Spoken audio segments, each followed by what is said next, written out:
UAW President Shawn Fain joins us now. Good morning, sir. Good morning. Thank you. Thanks for having me. Good morning, Mr. Fain. It's good to see you. So, I'm with you. I'm with you on all of this in terms of the disruption and the destruction of the process. But you have as UAW president, talked about how automakers can afford these tariffs. Noting in an analysis, Anderson Economic Group estimated the Detroit 3, General Motors, Ford, and Stellantis, would see a reduction of about $5 billion in operating profits in North America for the rest of the year if the tariffs remain unchanged. It's estimated that it could reduce annual profit-sharing checks for auto workers by $1,000 to $5,000. How can they afford that in addition to the impact on jobs and potential layoffs? Because as car prices go up, those cuts are going to be a big consideration for the automakers. Well, there's several things you're talking about right here, and I'll try to get as much as I can in a 3-minute clip here. But when it comes to tariffs, look, we support tariffs on auto, on heavy truck, on agricultural implement. We have plants at Deere in Iowa right now that are threatening to be closed and go to Mexico. Heavy truck plants in Volvo, Mack in Pennsylvania that the company's threatening to send to Mexico. The Big Three alone has 12 assembly plants in the Big Three have excess capacity. These 12 plants used to produce 2 million more vehicles than they're currently producing. They could utilize that excess capacity in places like with Stellantis in Toledo South Assembly Plant, Belvidere, Illinois, Warren, Michigan, Detroit, Michigan, Ford in Louisville Assembly, GM all over the country. They could utilize that excess capacity, and in very short order, they could create 50,000 jobs. Those are good-paying jobs, and how this all impacts profits. Let's talk about profits. In the last 15 years, the top 10 automakers in this country generated $1.6 trillion in profits. And you know what they did with those profits? They didn't reinvest it into plants.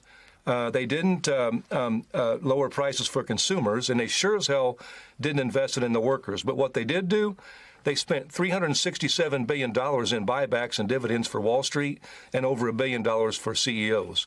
That's what's got to change. They can afford this, and the fear that they want to put out there as Wall Street's having a meltdown is the fact that they want to make people afraid of this because they don't want to share. We heard the same fight in our Big Three contract talks, that if we got these contracts, it was going to, cause prices to go up, and the companies would have trouble, surviving. Mm-hmm. And what happened?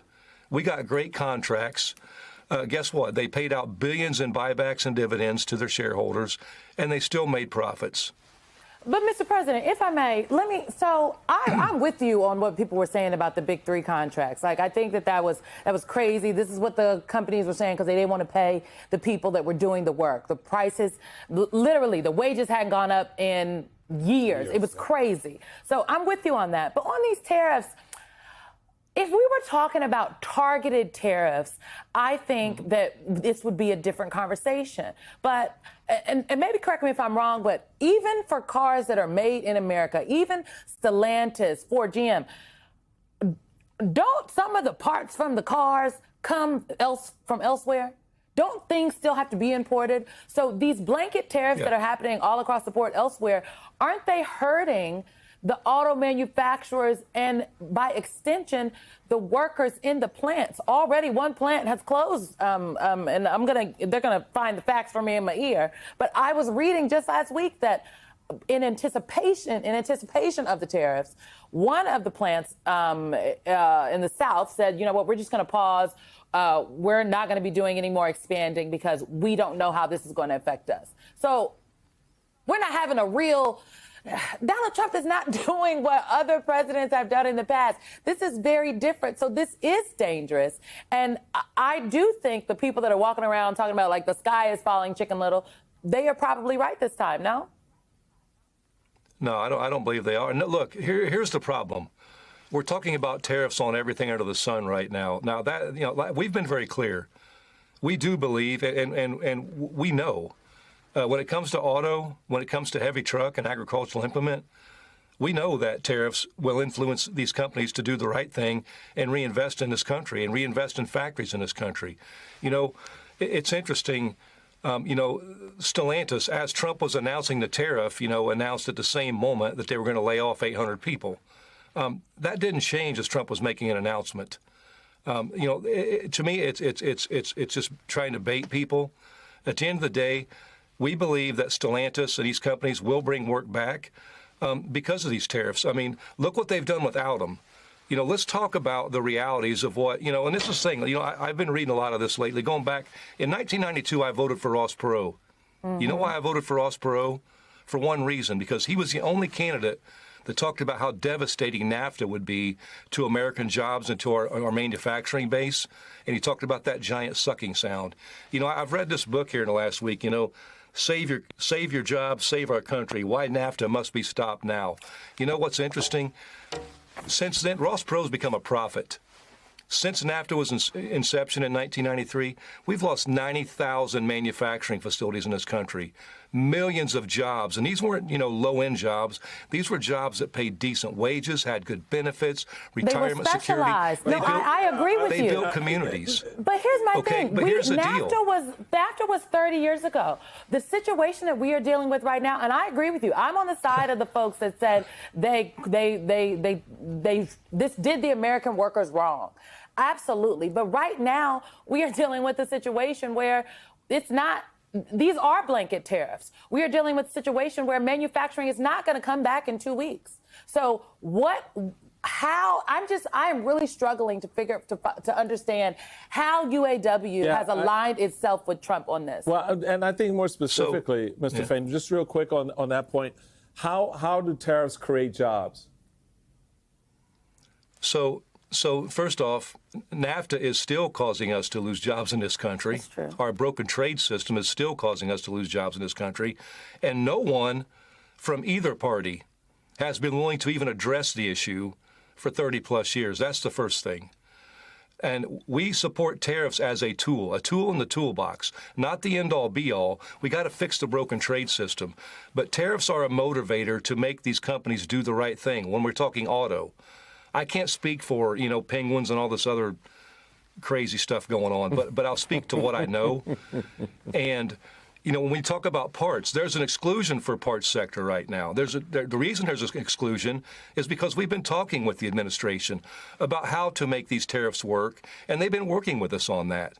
And unfortunately, and just to be honest, we've been very clear when it comes to politics in the UAW since I took over. We're not going to just vote for someone or support someone because of what letters in front of their name. Those days are over. We expect people to deliver for working class people.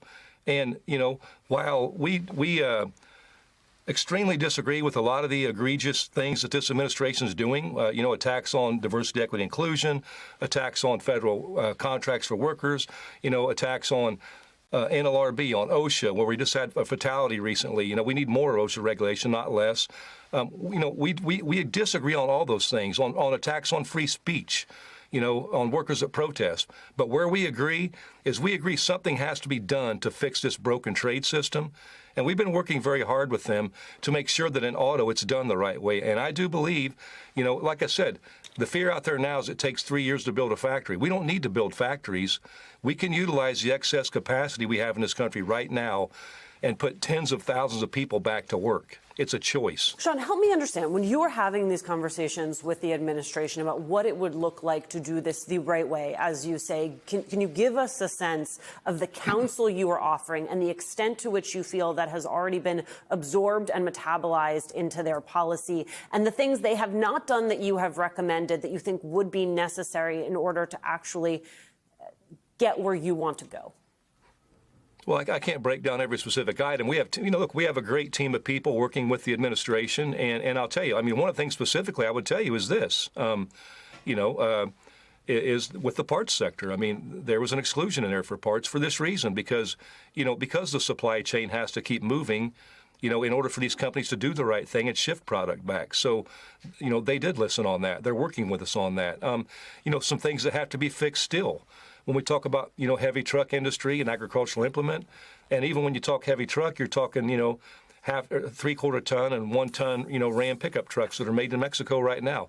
Things like that still have to be addressed, and we're working on those things with them. So, but Stellantis, chose to be a bad actor. I mean, look, Ford and GM reacted right out the gate. They didn't say the sky is falling. GM actually brought work back to Fort Wayne, Indiana.